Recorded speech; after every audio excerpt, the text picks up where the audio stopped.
¿Es la Odisea de Christopher Nolan una obra maestra? Bueno, sin duda ha sido una de las películas que más polémica generó en estos últimos años. Se están diciendo un montón de cosas, se han dicho muchas cosas desde antes que se estrene y me parece que es un gran momento para pensar no solamente de lo que trata la película, sino en qué momento nos encontramos hoy con respecto al cine, con respecto a los discursos políticos y con respecto a el futuro cultural de Occidente. ¿Cómo abordar esta problemática, ¿no? ¿Cómo podemos adentrarnos a reflexionar sobre la Odisea?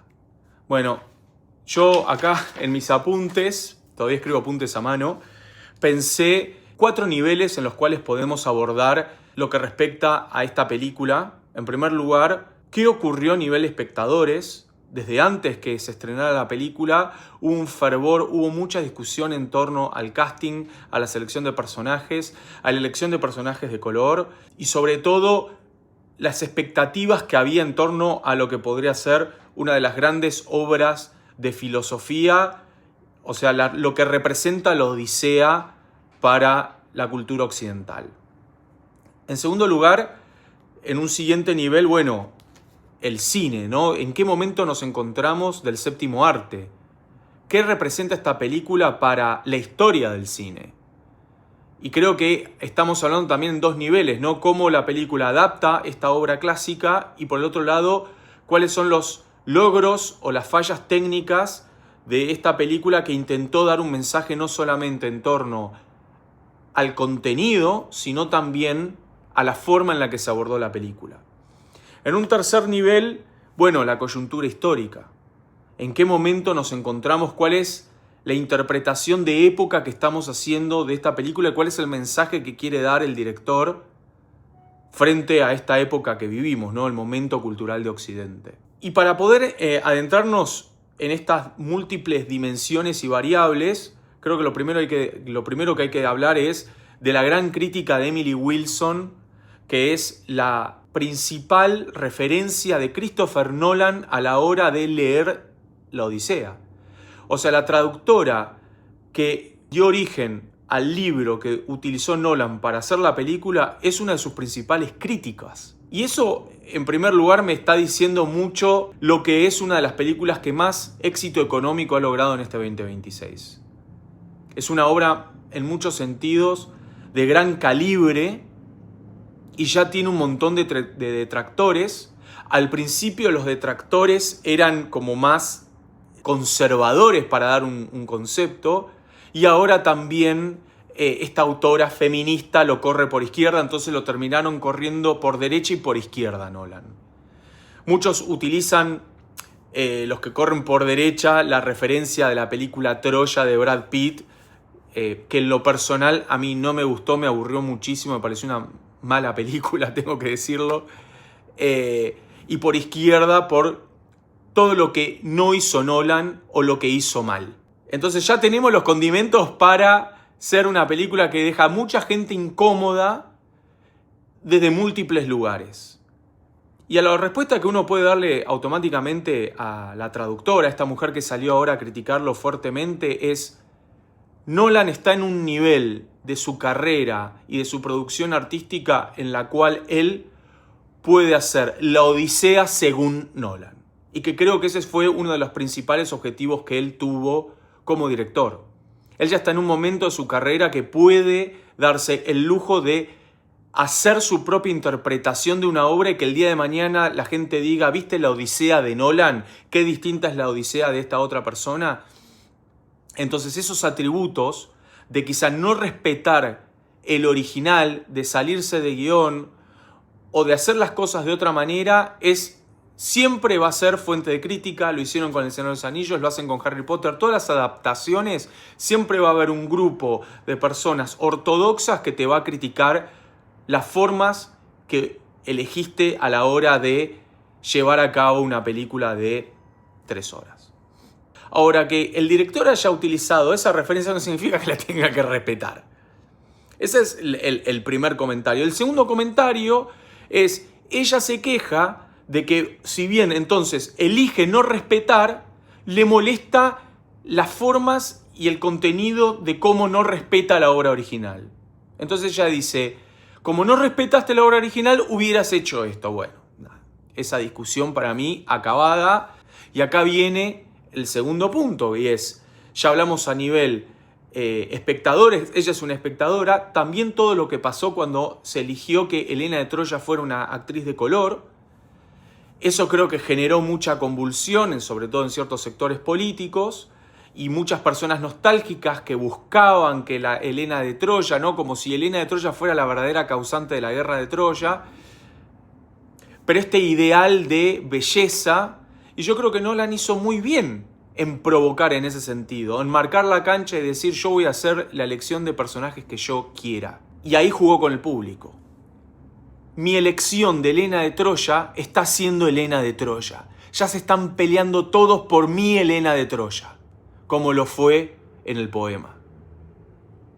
Entonces hubo un juego que está ocurriendo mucho hoy en día, sobre todo para mover películas antes de que se estrenen, generar disputas y fervor o shipeos por fuera de la obra para generar polémica y que la gente vaya al cine. Que ese es un temita que vamos a tocar ahora. Entonces, así como en Cumbres Borrascosas se trató de vincular a los dos personajes principales en un supuesto vínculo amoroso, acá Helena operó como una verdadera Helena de Troya por fuera de la obra. Y eso es algo que cada vez vemos más, sobre todo en el mundo de las redes sociales, cómo las películas empiezan a operar por fuera y a propósito. Y eso me parece una genialidad. Porque logró que mucha gente salga de su casa, de su cuarto, de la cama, para ir al cine. Y esa es una de las grandes victorias que creo que se le puede conceder a Nolan. Nolan salva el cine a hacer una película para el cine. Otra cosa que se le critica es que hizo la película para un formato IMAX. Yo vi la película no en formato IMAX y la disfruté igual. Cada vez que puedo voy a ver películas en formato IMAX, si tengo el tiempo, si dispongo del lugar, y si no, no. Ahora, valió absolutamente la pena ir a ver esta película al cine. Yo siempre disfruté mucho de la experiencia del cine, la molestia que eso representa, tener que convivir con gente que habla, que come pochoclo, que las sillas no son tan cómodas como el sillón o como tu cama, pero estar sentado ahí envuelto en una actividad como colectiva, siempre lo romanticé y Nolan logró que la gente volviera al cine.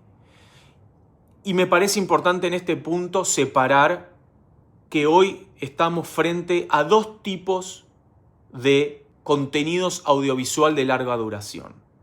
Lo que es cine y lo que es stream. Hay películas que ya ni salen al cine, se estrenan directamente por streaming, y hay películas que son cine. Esta película es cine. Entonces no podemos juzgar películas que están hechas para el cine, para ese tipo de actividad, con la misma vara que juzgamos una película de stream. No son la misma cosa. Y si a la película de Nolan le ponen un 8 en estos grandes, en Rotten Tomatoes o en IMDb, no se le puede juzgar de la misma manera que otras películas. Son dos formas artísticas totalmente distintas y esto es, creo que, algo que está pasando hoy. Me parece que el séptimo arte se puede desdoblar y se tiene que juzgar las películas que son cine de una manera y con unos ojos, y las películas que son una obra de arte. Muchas películas por stream me encantaron, pero no responden al mismo tipo de calidad productiva. Es como mirar ópera por televisión o ir a la ópera. Es como escuchar música clásica por YouTube o ir a escuchar música clásica al Teatro Colón. Hay algo de la experiencia viva y de poder tener por ahí esa grabación o de experimentar al director de cine que hace que juzgarlo con la misma vara que una grabación que uno tiene de Spotify sea totalmente distinto. Entonces ir a ver ballet es una cosa y ver ballet por televisión es otra, y me parece que eso es algo que está pasando mucho en el momento tecnológico en el que estamos. Esto me lleva entonces a la siguiente cuestión, y es el día que se estrenó La Odisea, salió el tráiler de Avengers Doomsday. Full CGI, full tecnología, full IA, y la película La Odisea se hizo en gran medida oponiéndose a esa forma futurista del cine, al futuro del cine. Nolan insistió en que las cosas se hagan sin ese tipo de tecnología. Y en todo caso el CGI lo utiliza para borrar a los camarógrafos. No es que no lo usa, lo usa. Pero el gigante que aparece es un gigante hecho de verdad, es gigante. Entonces hay algo de la obra cinematográfica y el mensaje que quiere dar a nivel técnica que también me parece que es digno de consideración. Y mucha gente lo está evitando, no se habla sobre eso. Entonces estamos hablando en muchas dimensiones que me parece que hay que considerar. Y no con esto estoy siendo nostálgico. Estoy hablando de la diferencia técnica, la labor técnica que implica una cosa por sobre la otra. Y yo creo que la forma en la que se generan las cosas es importante. Ahora, yendo al contenido, al fondo, que es uno de los temas que más se debatió, creo que Nolan está haciendo una buena crítica de época. Él está usando un relato que ha sido repensado muchas veces y recontextualizado muchas veces, y que todavía no podemos entender bien la obra de Homero sin comprender ciertas dinámicas de cómo operaba el pasado. Porque si yo leo la obra sin entender lo que era un siervo, sin entender cuáles eran las dinámicas de esclavitud, qué era un padre de hogar, cómo eran las relaciones interpersonales, porque no tengo ese conocimiento, porque quizá no conozco tanto de la antigua Grecia, voy a hacer una lectura muy diacrónica de esa realidad. Y entonces no voy a entender perfectamente algunos planteos. Y entonces esa obra, que puede ser repensada a lo largo del tiempo, Nolan la revive para pensar nuestro tiempo. Y me parece que eso también es algo que uno puede estar a favor o en contra, pero es algo que es una decisión artística del director. Y me parece que cuando uno analiza ciertas obras de arte, la decisión artística, uno puede estar a favor o en contra, puede no gustarlo o no, pero que sea una razón de crítica por cómo lo están criticando, yo no estoy de acuerdo, porque es una decisión que tomó, como si no hubiera entendido que estaba tergiversando la obra del pasado. Claramente está usando el cine para hacer su planteo técnico, para hacer un planteo político, porque no tengo la menor duda que Nolan es uno de los grandes directores de nuestros tiempos, que ha hecho malas películas como Tenet, y es indiscutiblemente una mala película, y ha hecho grandes éxitos como Interstellar o como El Caballero de la Noche. No es una película unidireccional, que uno lee, es literal todo lo que está pasando. Este es bueno, este es malo. La historia no tiene no tiene las historias de estas películas sencillas que vemos habitualmente, de las cuales también quizá incluyo Avengers y todas esas, que son películas que disfruto, son literales. No hay distintas capas de lo que está ocurriendo. Esta es una película que ofrece múltiples interpretaciones y que vale la pena reverla. Y eso también lo valoro. Películas que puedan verse muchas veces. Películas que tienen múltiples capas de interpretación. Lo que está pasando, lo que creo que está pasando, lo que le pasa al personaje. Estos distintos niveles de espacialidad, de tiempo, capas de profundidad, que es algo que caracteriza a Nolan como director, lo supo implementar muy bien.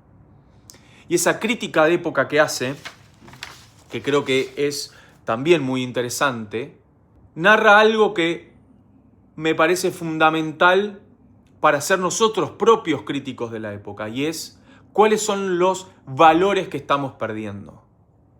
¿Qué estamos poniendo en tela de juicio? ¿Qué estamos destruyendo? ¿Y cuáles van a ser los costos de eso? La crítica es: somos los protagonistas de nuestra propia autodestrucción, como Occidente. Y utiliza una de las grandes obras de Occidente para hacer esa crítica. Y eso me parece que también vale la pena para pensarlo, ¿no? Algunos me dicen, no, bueno, es la obra de un veterano que vuelve. Esta es la obra de la decadencia de Occidente, es la crítica artística que le hace Nolan a la decadencia de Occidente. De Occidente como lo conocemos. El Occidente que prometía una cosa, que tenía la ley de Zeus y está destruyéndose por su propio quehacer, por su propio ego, por su propia necesidad de protagonismo. y tiene que recorrer todo eso para darse cuenta cuando ya es muy tarde. Entonces esto es algo que me parece que tiene condimentos para ser una obra maestra, para ser un clásico. No soy yo quien debe juzgar eso, va a ser el futuro, pero sin duda creo que vale la pena ver la película para poder entender las múltiples dimensiones de lo que se está charlando. ¿Qué significa una odisea, no solamente a nivel individual, sino a nivel civilizatorio?